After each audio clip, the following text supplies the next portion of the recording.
I'm your host, Rob Carbone. This is BD4. Here's Barrett, some shake and bake, catch a three. Fans alive in the crowd. Oh, hang on to the roof. Goodbye. Anthony for three. Bang! That one goes down. Gotta put four fingers up when Torres comes to the plate. The wall. See ya. See ya. Out here, the pistol comes under. Got it. Yankees win. I think I'm going to throw up. Not because the Yankees suck. Not because one of my favorite fighters potentially ended his career this weekend. Not because the NBA Finals. Not because I'm sick. I'm not sick.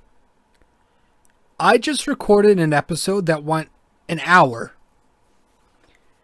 And I'm sure every podcaster has had this issue before. I've had it way too many times. This is not the first time. But I did not have the audio on. So I went to play it all back. Episode 264. And it was all on mute. There was not a sound you could hear. I want to punch walls. I want to kick shit. I want to shoot something. And now I have to record this all over again. So it is 12:55 past morning.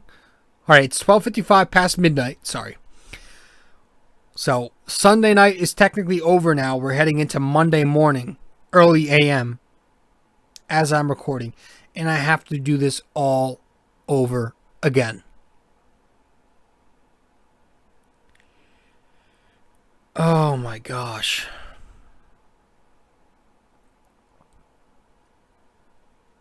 Why me? Why me?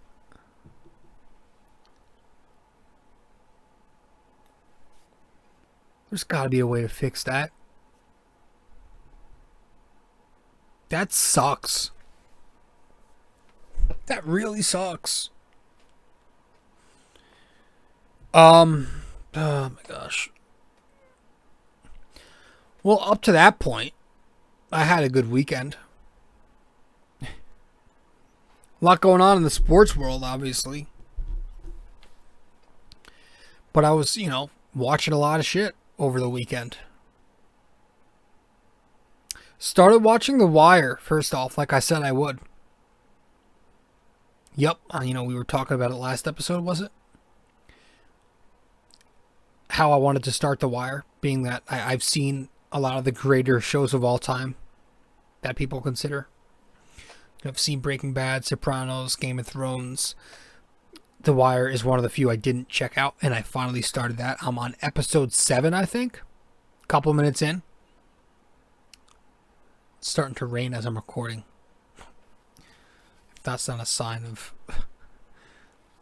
something, I don't know what is. The whole episode was an hour, and I freaking had it on mute. But The Wire's been good. It's good. I like it so far. I'm finally starting to remember the characters' names because there's a big cast. A lot of people. But, I'm at that point where, okay, I know who is who. I have an idea of the plot. Hopefully it starts picking up more and more. But it's been solid so far. I like it. It's a very cool show. I'm into it.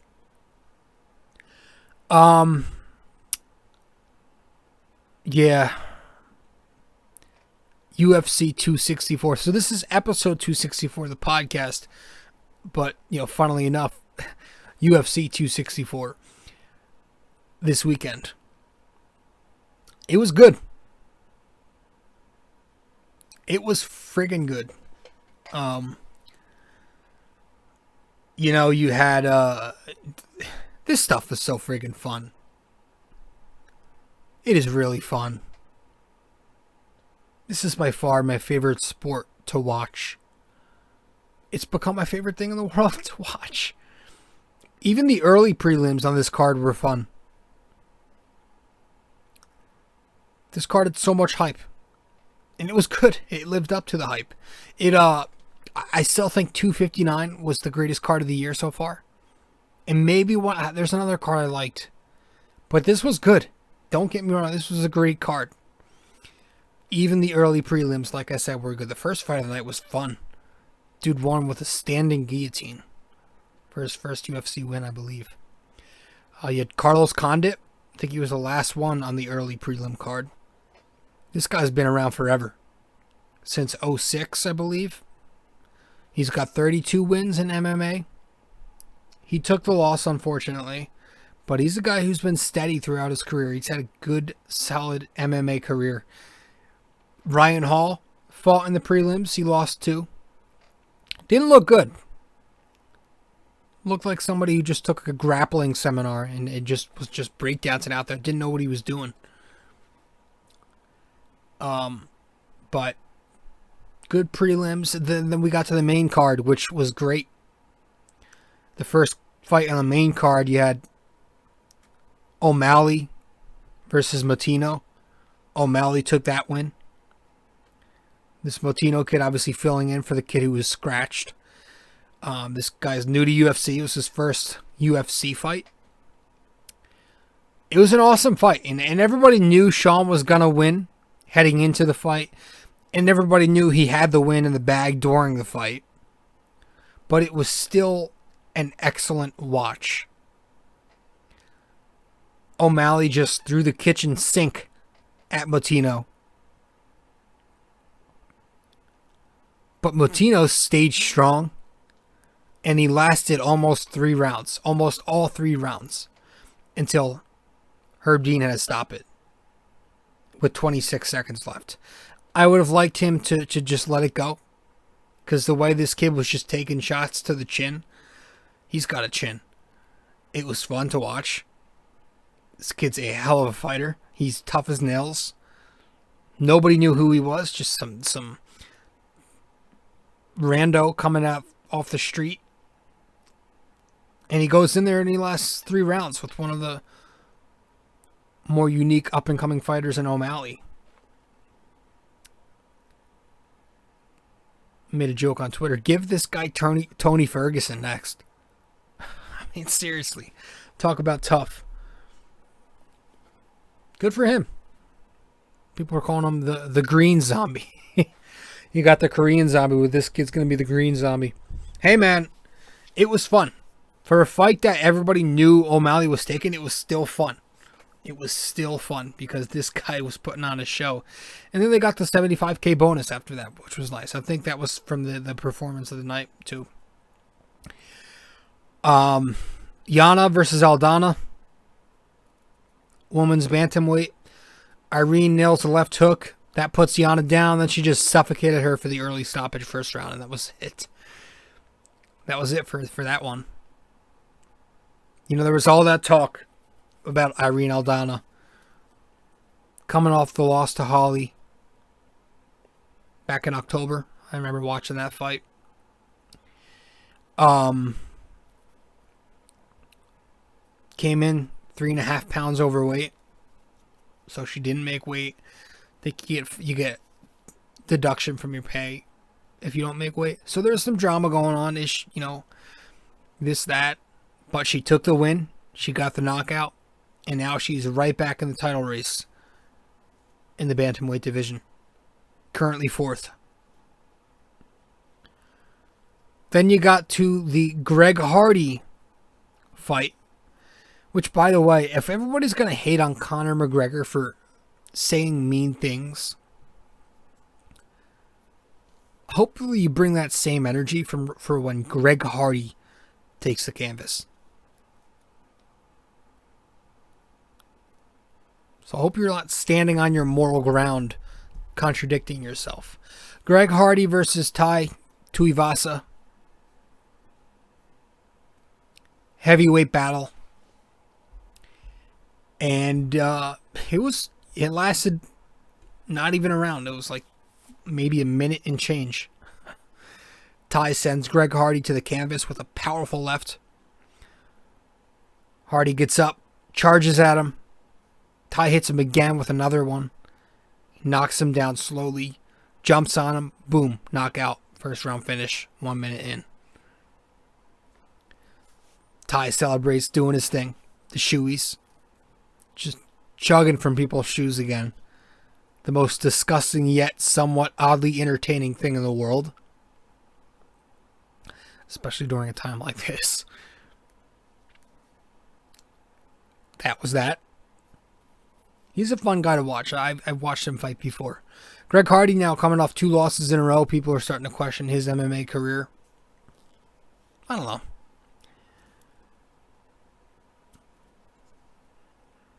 Different when somebody hits back, isn't it, Greg? Co-main, Wonder Boy, Thompson versus Burns. A lot of people expected Wonder Boy to pull this one off. He was the heavy favorite. I thought it was a little weird. But, Wonder Boy coming in as the favorite. One step closer to a title opportunity. Burns coming off a knockout loss to the current champ in that division, Kamaru Usman. Not a ton happened in this fight. It went to decision. First round, you had Burns trying to get Wonder Boy into grapple with a clinch. So he had him in a clinch for the majority of the round. Then the end of the round, Wonder Boy finally lands a punch, sends Burns down. But clock runs out. Second round comes, Burns gets a few takedowns. Doesn't do much while he's there. But it was good. It was classic striker versus grappler. They were saying that Burns tied his most takedowns in a fight this fight. Third round comes, Burns just does just enough to get the win by unanimous decision. I think it was 29-28. All 3 judges go 10-9, 9-10, 10-9, Burns, Thompson, Burns. But a lot of people actually thought Wonder Boy took the win. They thought he should have had that win. People thought that Burns was getting away with a lot of those illegal punches to the back of Thompson's head. Which I got to go back and watch because I don't know, maybe I was just too busy talking to my buddy. I was down the street at my buddy's watching this. I had to go back and watch to see what people are referring to. But apparently he was throwing illegal punches. But he did get the win, whether or not you like that. And now you're thinking, who's next for Gilbert?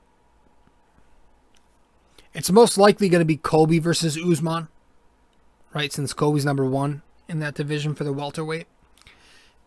Usman's going to defend the belt. But Burns, I think, was calling out, it was Nate Diaz.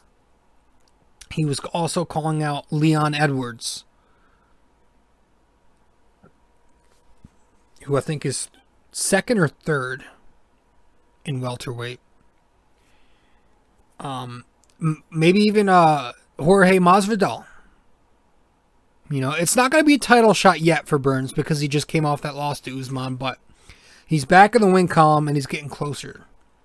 So his next fight, I want to say it's going to be one of those 3 guys, either Diaz, Masvidal, or Edwards. So we'll see what happens there. But that was the co-main. Not a ton happened. But then you got to the main event, man. The most hyped up trilogy of all time. Conor McGregor versus Dustin Poirier 3.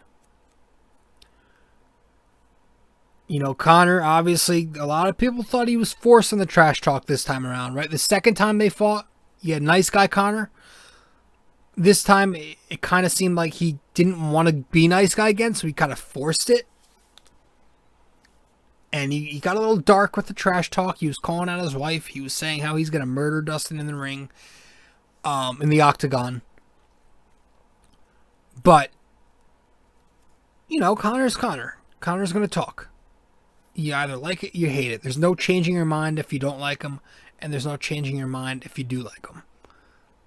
Right? He's one of those guys. He's a villain of the sport. You hate him if you don't like him. So, that came back to haunt him in the end. He was saying how he's gonna, leave Dustin in a stretcher by the end of the match. But he ends up leaving in a stretcher. First round, though. It was a first round finish. Starts off, Connor throwing a few spinning roundhouse kicks. Missed a few of them. But then he starts landing a bunch of those leg kicks. So getting Poirier back with the calf kicks, like last time out when Dustin was doing it to Connor. Connor was landing a few leg kicks. Poirier lands a hard right. They trade punches for a bit. Dustin goes for a takedown. Connor attempts a guillotine. Dustin escapes the guillotine. Connor goes full guard. Dustin attacks him with a number of elbows, a few punches in there. Eventually both back up on their feet, but then Dustin hits a hard right on Connor. Goes for the finish. Connor falls back, the ankle snaps, round over, fight over. Stoppage. Doctor stoppage. It sucks. Listen. You can hate Conor McGregor as a fighter. You can hate everything about him. You can hate the trash talk, the arrogance, the way he goes about himself, and how poor of a sport he can be. You can hate all that. I understand it. I choose to not hate that, but I get it. I totally get it.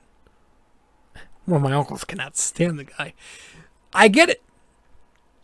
But I saw a man snap his ankle last night, break his leg, and it reminded me of Silva, infamous for that. I'm not rooting for that.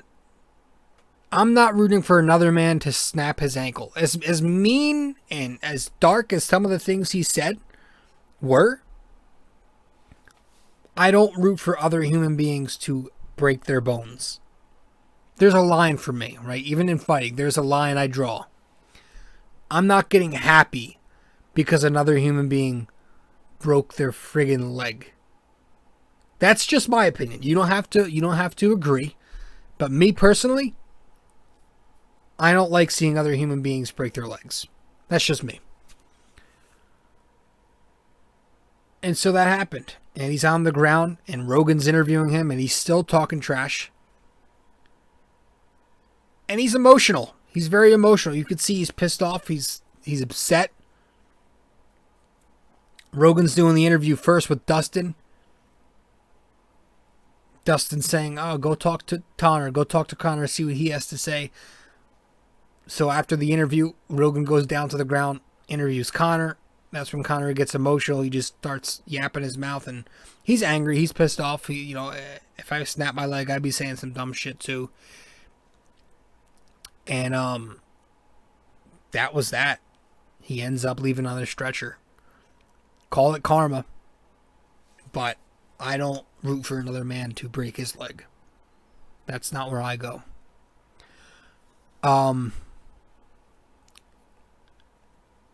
It was sad to me. As a Conor fan. Oh, you're just saying this because you're a Conor fan? No, I don't like when human beings break their friggin' bones. What the fuck? Where does he go from here, though? Where does Conor McGregor go from here? Does he retire? I think you retire. I really think you do. I think you're 32 years old. You haven't been much active in the last several years, right? The only win you have in the last couple of years has been against Cowboy Cerrone, who's at the end of his tail. So it's hard to count that. You look bad. You look pretty gassed. You look slower. You don't look like the same guy you were. You're not as hungry. He even admitted that pre-fight. I just don't think it's it anymore for him. I think this is the perfect spot to do it. I think you have... Obviously, you've got all the money in the world. You're the highest paid athlete. You make money off these endorsements. You make money off the fights, selling the fights with what you do with your mouth. And you've got a legacy. You're one of the top 20 fighters of all time. So you hanging up here, yeah, it's a disappointing last couple of years for you, but hang it up before it gets worse, because I just think Connor's ego, he's going to keep wanting more and more. And even he was saying how he wants Dustin again. Dana White said it in the presser that he's going to line up a Connor Dustin fourth one. I don't know if that's a great idea. I think if Connor was to come back, you give him somebody like Nate Diaz, and you just call it quits with the whole Connor fighting top-notch guys anymore. I think if he's going to come back, Lord knows how long that'll be. I think he said 6 months he wants to be back on Twitter earlier, but who knows. I think if he is to come back and not retire, you give him guys who are at the end of their run. So you get him not necessarily at the end, but guys who aren't at the top of their class anymore. I think Connor has to admit that to himself first, that he's not that guy anymore. So yeah, it sucks. I was hoping the fight would it could have ended in the first round, but just the way it ended, to see that happen. Some people were saying that Dustin checked him. But I don't know whether or not you think Dustin did that. He kind of pointed it out during the fight or not. I still think it looked like Dustin was kind of getting momentum towards the end. It kind of looked like, regardless of what you thought of how Connor's ankle broke, or his leg broke, whatever he broke, fibula,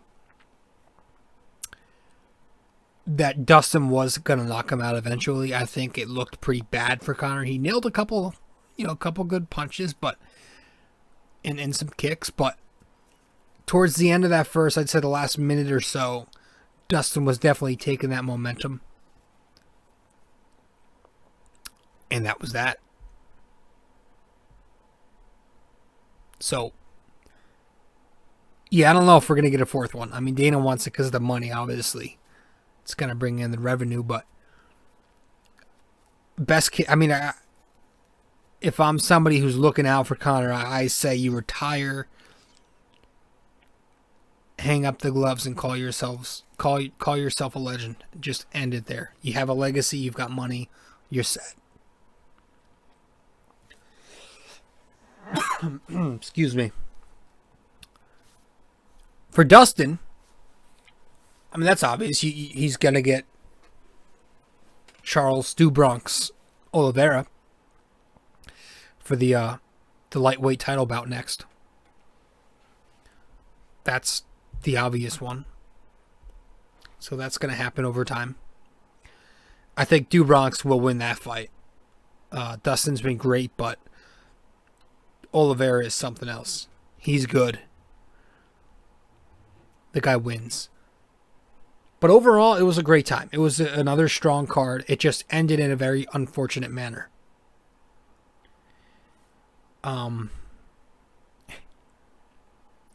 Just some good fights all around the whole card. And we've got some good fights coming up the rest of the summer. The rest of the year, even. The fight night next week, you've got Islam back in the main event. You've got friggin' Miesha Tate in the co-main, fighting against Renew. Misha's 34 years old. Chick she's fighting is 44. First time I'll be watching Miesha live. Big fan of Miesha Tate. She's great. That's going to be fun to watch. So that's the co-main. Benitez is on that card.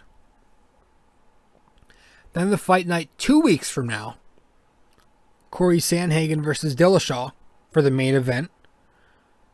After that, you've got one more fight night, and then you get to UFC 265 on the 7th of August, where Amanda Nunes returns. Probably going to beat Pena for the women's bantamweight, and Amanda's got like 4 different weight class titles. It's crazy. So Amanda will be back. And if Amanda wins, when she wins,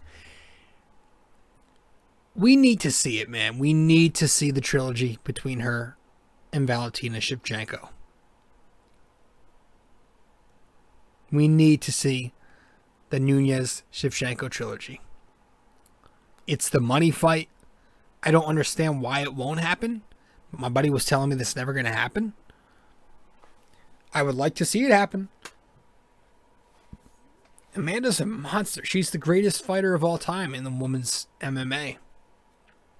But she doesn't have anything left. What else does she have? If she beats Pena, what else does she have left? Who does she have? That's the toughest competition she'll get, Shevchenko. Has Shevchenko beat her? Has she? I think she may have once. I don't know. I have to check. Amanda doesn't have too many losses.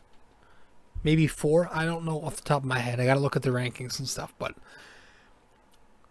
or her stats. But I think that's the fight you go if she wins. But that's 265.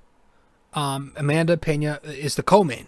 The main event is Derek Lewis versus Cyril Gane for the heavyweight battle. Jose Aldo is on that card. Vicente Luque is on that card. Tisha Torres, I remember her from fighting against Rose Namajunas. October 9th, fight night, you have Mackenzie Dern returning to the octagon, fighting against Rodriguez in the main event. She's also pretty good. Mackenzie's fun to watch. She's good. So it's pretty damn good for a fight night main event. Then UFC 266, a pay-per-view, 2 pay-per-views from now. They're lining up Nick Diaz for that one. They're lining up Nick Diaz. I've seen Nate. The first time I saw Nate was last time out when he lost to Leon Edwards. But, man, I gained so much respect for him watching that fight. This is going to be the first time I've seen Nick. And he's lining up against Lawler for the trilogy of that one. So that's going to be fun. I hear Nick is even better of a fighter. So that's going to be 266. Not official yet, but I think that's what they're planning on doing, Dana White said. So it was a good overall Saturday night last night. I just wish it ended a little bit different. Not even talking about the result, but just the way it ended. I don't like seeing an injury like that. Injuries happen, but gruesome injuries like that, vile injuries like that, hard to watch. Whether you like the guy or not.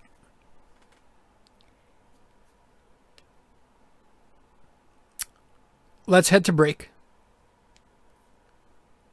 I'm your host, RJ Carbone. You're listening to 264, episode 264 of BD4, where there's no better way to get your Yankees and Knicks analysis.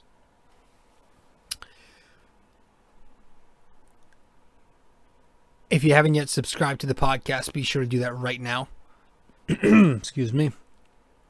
You can download the podcast, subscribe to it, share the podcast, rate and review us, leave us a comment. Watch the podcast on YouTube or listen to the podcast on Apple Podcasts, iTunes, Spotify, YouTube. Just said YouTube. You can watch us. Many more platforms. Yankees episodes every series. Knicks every 2 games when they are in season. So the podcast, the blog, I write recaps every game. Yankees and Knicks. And my social media, all that stuff is on my Linktree. So go to my Linktree, linktr.ee/rjcarbone. linktr.ee/rjcarbone. That'll take you to my Linktree, which will display all the links to those platforms I just read to you. So let's head to break. When we get back,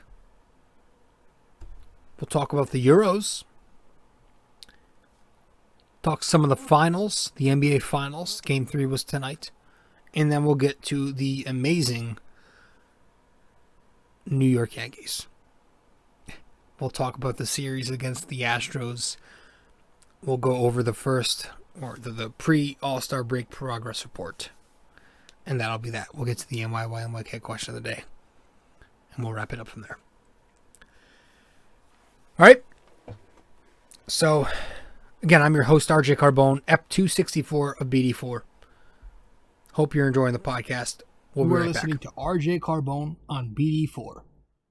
If you haven't yet subscribed to this podcast, you can do that right now. BD4 is available on iTunes, Spotify, Google Podcasts, Anchor, and you can also watch it on YouTube.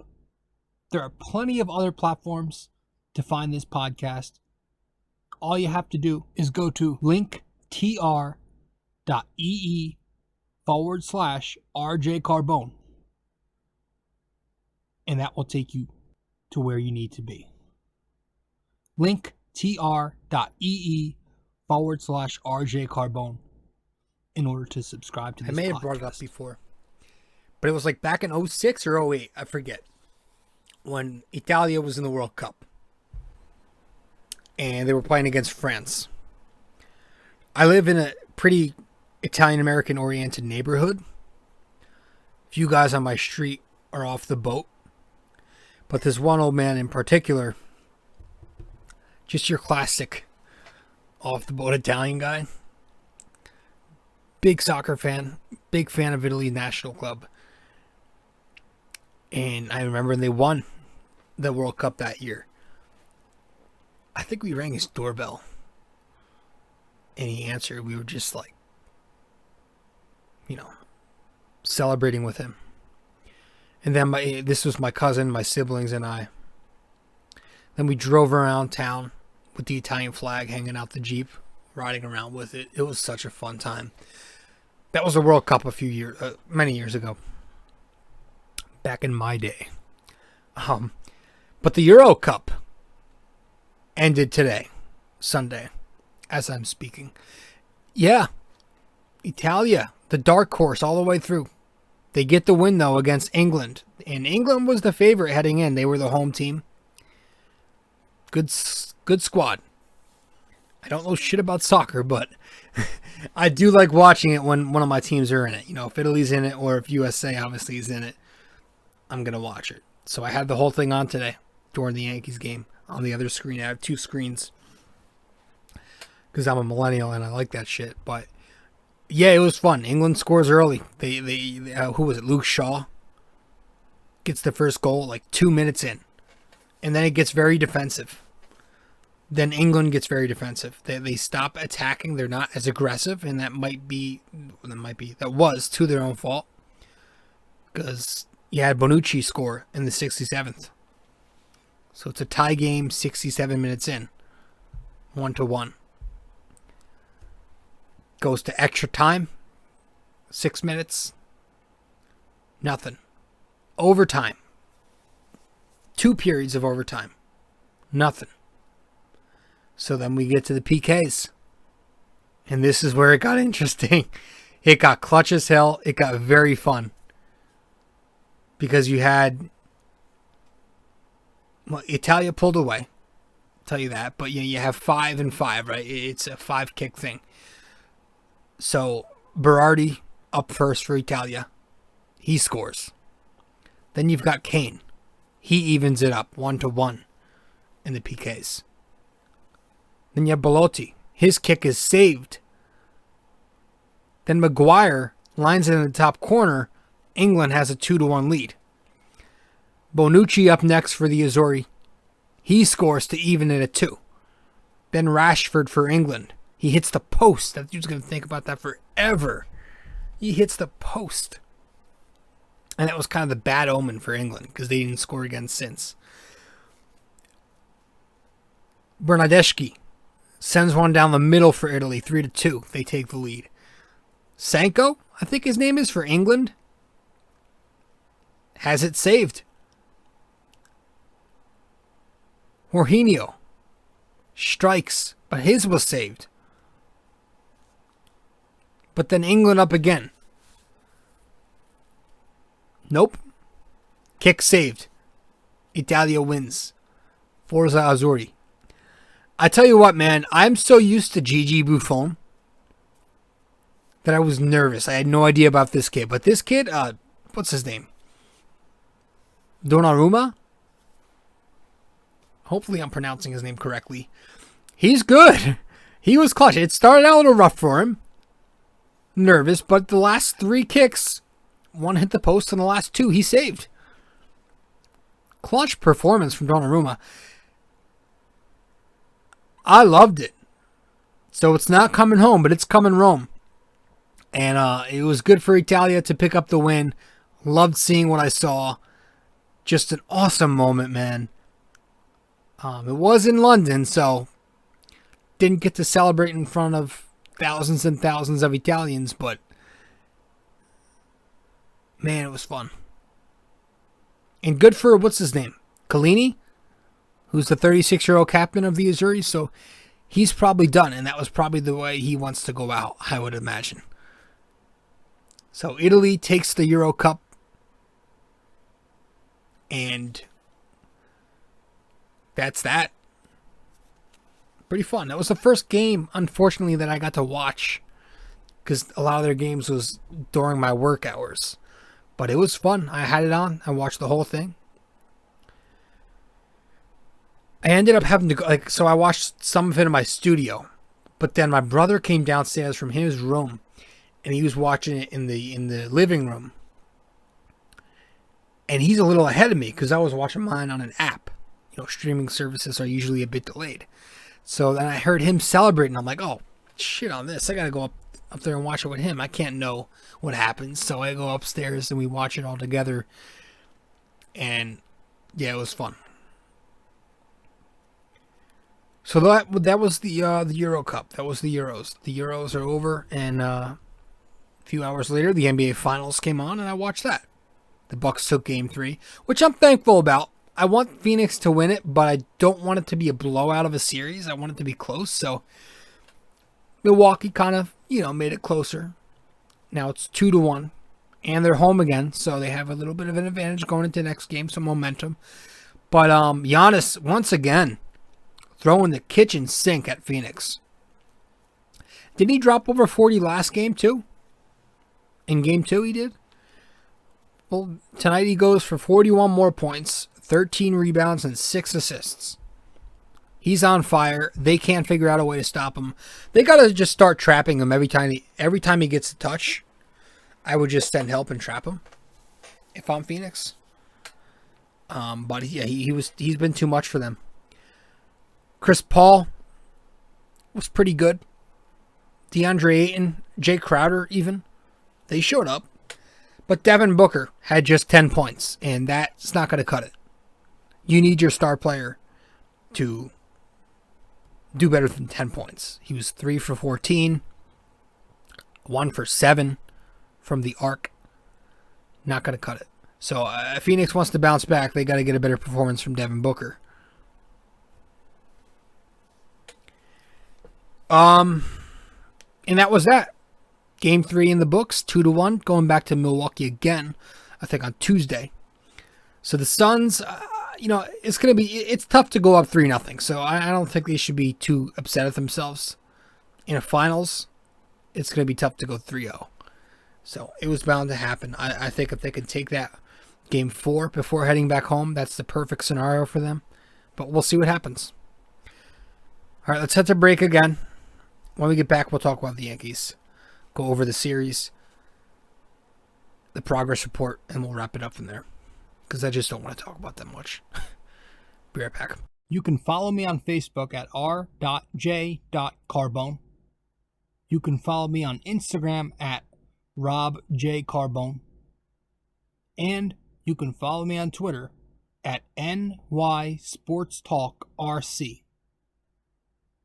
And if you want to follow along with the blog that I write, subscribe to It's My Opinion on nysportstalkrc.wordpress.com.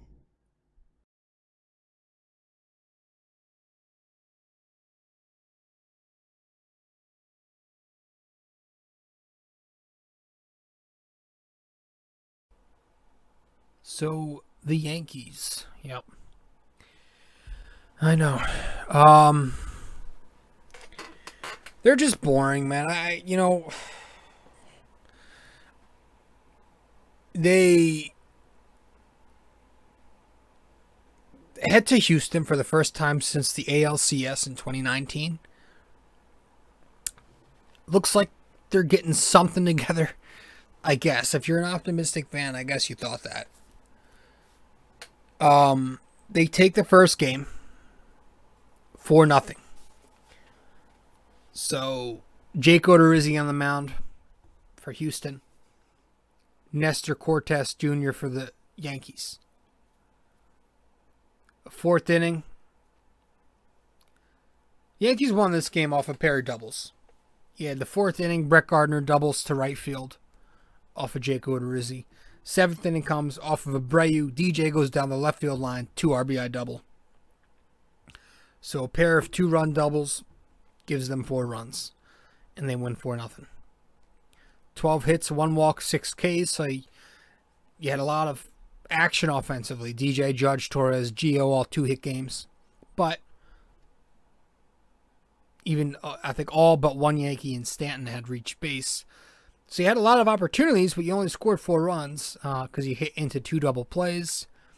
And you were just 2 for 9 with runners in scoring position. But you did win because you got some good performances from your arms. And Nestor Cortes got the start. And you went 4.2 shutout. Handed it to Licky, Green, and Lasagna from there. And so collectively, the Yankee arms 3-hit the Astros. Cortes doing as usual.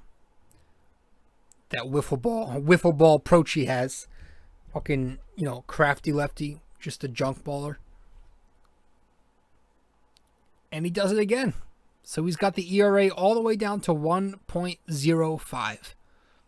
And that's across 25.2 innings. It's a bit scary that Nestor Cortes is our number 5 pitcher, considering we're the team with, a $200 million payroll. Because he's not going to have a 1.05 ERA forever. Eventually he's going to be who he is.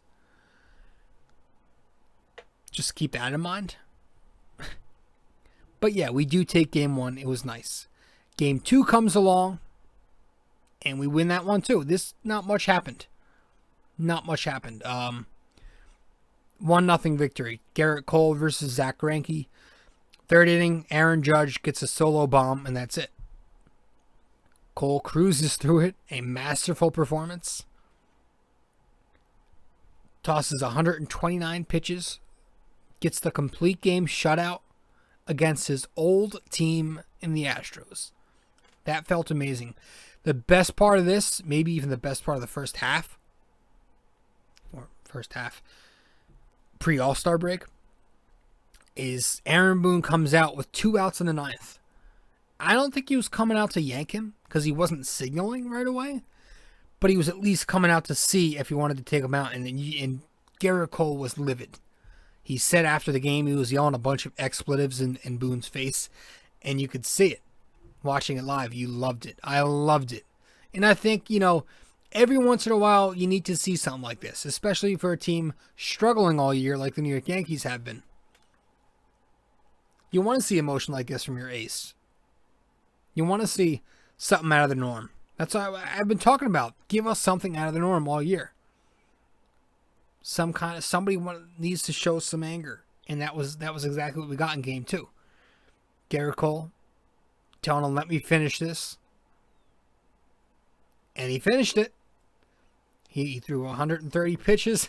I'm sure the Yankee analytic Ivy League department was having a stroke seeing that. But we are going into All-Star break. This is your $30 million per year guy. Let him throw the bullets. So that felt amazing. It felt like, wow, this is something. This could be something we build off of, right? If you're a positive fan, you were probably thinking that. Then we get to game 3.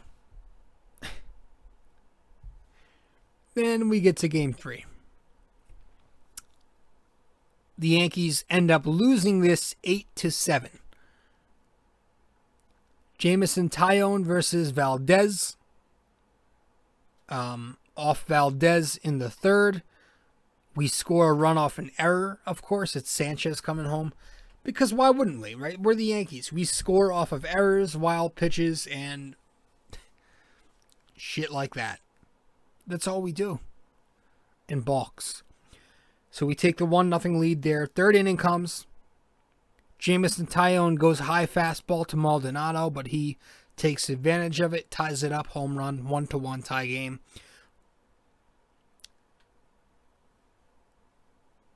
LeCastro, who's been good for the Yankees so far,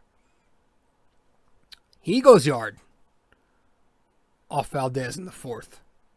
2-1 Yankees. Fifth inning comes, it's 3-1 Yankees. Torres, ribby single. Sixth inning comes, Tyone hangs a slider. Tucker homers off of it. 3-2. Seventh inning, Gio Urshela, an RBI base hit, makes it 4-2 Yankees. Okay. And then we get the nice, what we thought was the icing on the cake at the time. Gary Sanchez, in the eighth inning, a 3-run bomb, right? Maybe some breathing room. 7-2 Yankees. Ninth inning comes. This is where I had an issue. So Domingo comes in. He struggles. Gurriel gets an infield single off of him. Tucker doubles. So it's first and third, nobody out. Then Domingo is pulled. Then Chad Green comes in. He struggles. He's throwing nothing but breaking balls out there. 2 consecutive RBI doubles to McCormick and Toro. It's 7-5. Castro then singles. First and third, nobody out. Finally then gets an out, but it's a friggin' line out. Then Jose Altuve comes to the plate representing the winning run. And he does what's been in the script ever since 2017. He goes yard. Of course he does. Of course he does. And we were saying, of course he does, back when we played the Astros and he did the same thing earlier in the year. Because this is what it's going to be. This is in the baseball script. The gods have put this in already. It was supposed to happen. That's how I look at it. And, of course, he has to rip his jersey off to mock Aaron Judge for mocking him initially. And so the night after Cole has that masterful gem, it's all washed away with what Altuve just did to Chad Green. But what I couldn't understand is if we have demoted Aroldis Chapman rightfully from closer to, whatever, why isn't he in this game? If he's no longer going to be in save scenarios for us right now, he should have been in the 7-2 game. Domingo Germán should not have been back out there in the ninth. That should have been Chapman. A 7-2 game in the ninth inning is the perfect time for Chapman to come in and keep continuing to work on getting that confidence back. That's Chapman's time. For where he is right now, trying to get that confidence level back up, that's when you put him in. If he's not closing for you in save scenarios, this is the opportunity to do it. But Aaron Boone doesn't do that. He goes Domingo Germán. Germán doesn't have it, so he goes to Green. Now, I don't have an issue going to Green because Green's been fantastic, and it was a tighter game once Green came in the game. And I don't want Chapman in a tight game, but that's why he should have been in before Germán came in. But he kept Germán in instead of going to Chapman in the ninth. That's where I had an issue. But it's Aaron Boone. I'm not shocked. This is what this guy does. I don't know why he continues to get excuses from certain people in the media, but he does. And the Yankees lose again at the hands of Aaron Boone's Yankees. Decisions. Yeah, that's that. That is that. What else is there to say? I'm tired of Aaron Boone. He should be fired, but he's not going to be fired because the Yankees don't do things that way. Not anymore. Hal made it known that they're not going to knee-jerk react to anything. But that's not a knee-jerk reaction. This guy's been bad since he's came here. And if something's bad, you change it. 8 hits, 14 free and walks, 3 for 16 scoring position, 12 strikeouts. So not a great offensive performance despite scoring a lot of runs. We had some issues. But it came down to Aaron Boone not getting it done, and Domingo Germán being awful again. By the way, what is wrong with Domingo Germán lately? Jesus Christ. Starter, bullpen, he's not getting the jobs done. And also, Aaron Judge should probably stop getting cute. The boombox thing bit you in the ass against Boston a few years back. And now you're going to go out and do the thing where you pull your jersey, mocking Altuve. They asked you about it in the postgame. You said, oh, it's a little chilly in Houston. And then they had Odor starting to put jackets on guys after they hit home runs today. Oh, these guys are such clowns, man. Who are you to act like this, man? I know you're trying to have fun. I get it. But you're a barely 500 team. And the way it bit you in the ass. Excuse me. You know, you had Yankees fans chanting F Altuve in the first time they met. Altuve shuts them up with the homer.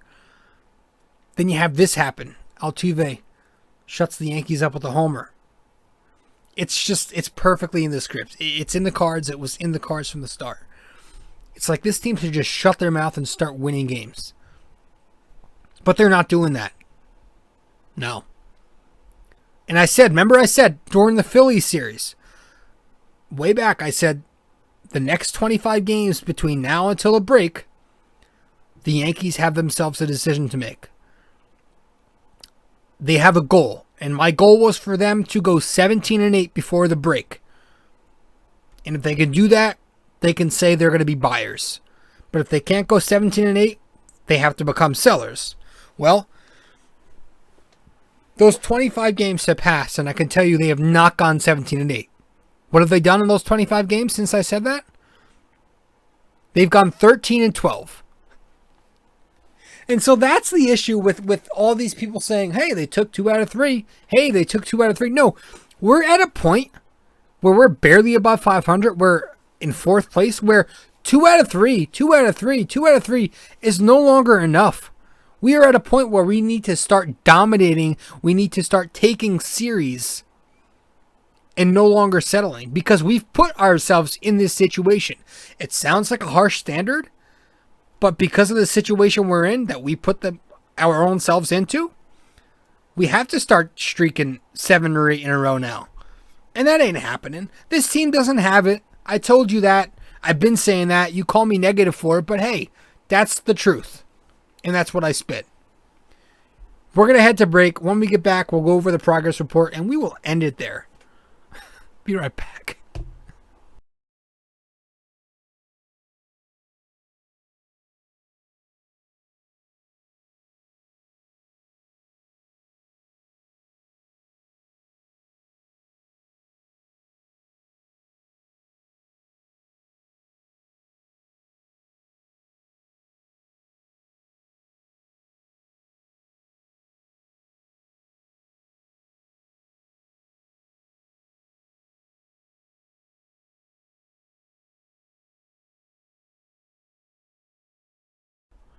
It is thundering here, man.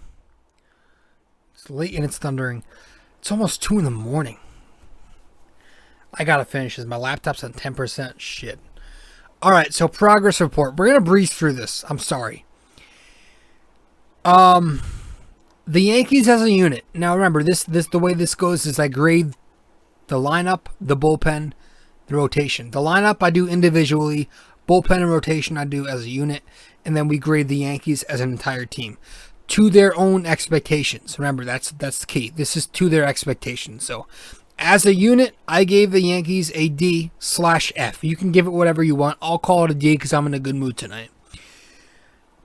Gary Sanchez will start behind the plate. I gave him a B-. B-. He's hitting .217.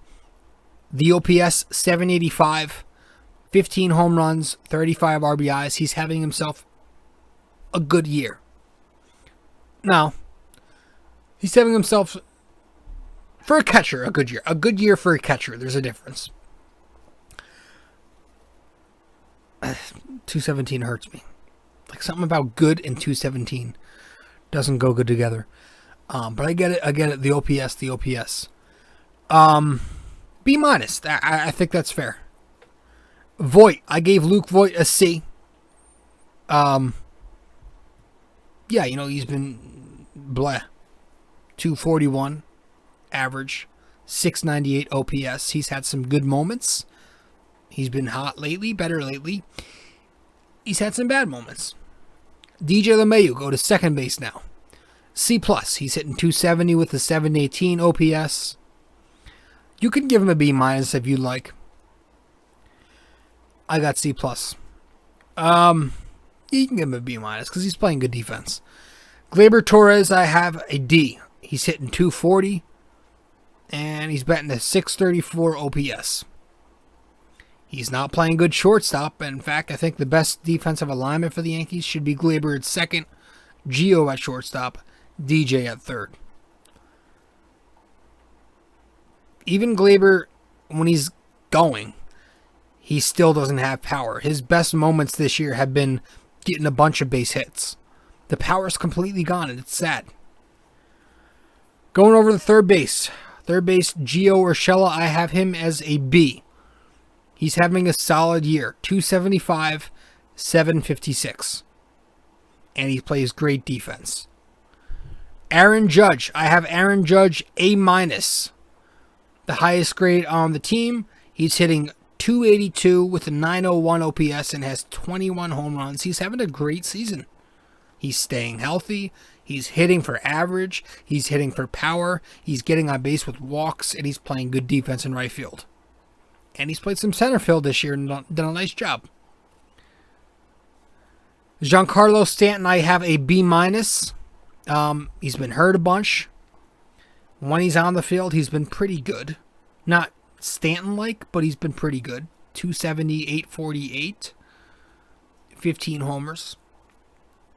Brett Gardner, a D-. He's batting a .194 with a 614 OPS. He has the defense working for him, and that's about it. And he'll work the count. Clint Frazier, he's on the DL right now. I have at F. Speaks for itself. Miggy, a D. He's hitting 253, 667 OPS. He's also on the DL. Miggy, Clint, Michael King, and Lasagna, all on the disabled list right now. Lasagna's on the COVID list.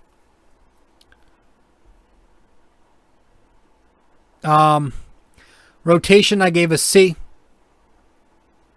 The bullpen, I gave a B. And that's that. We're going to head to break. My laptop's about to die, so we're going to finish this up.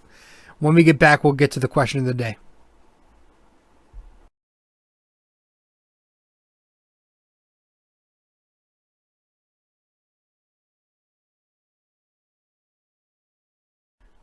All right, so last time out, I'm trying to finish this before it dies.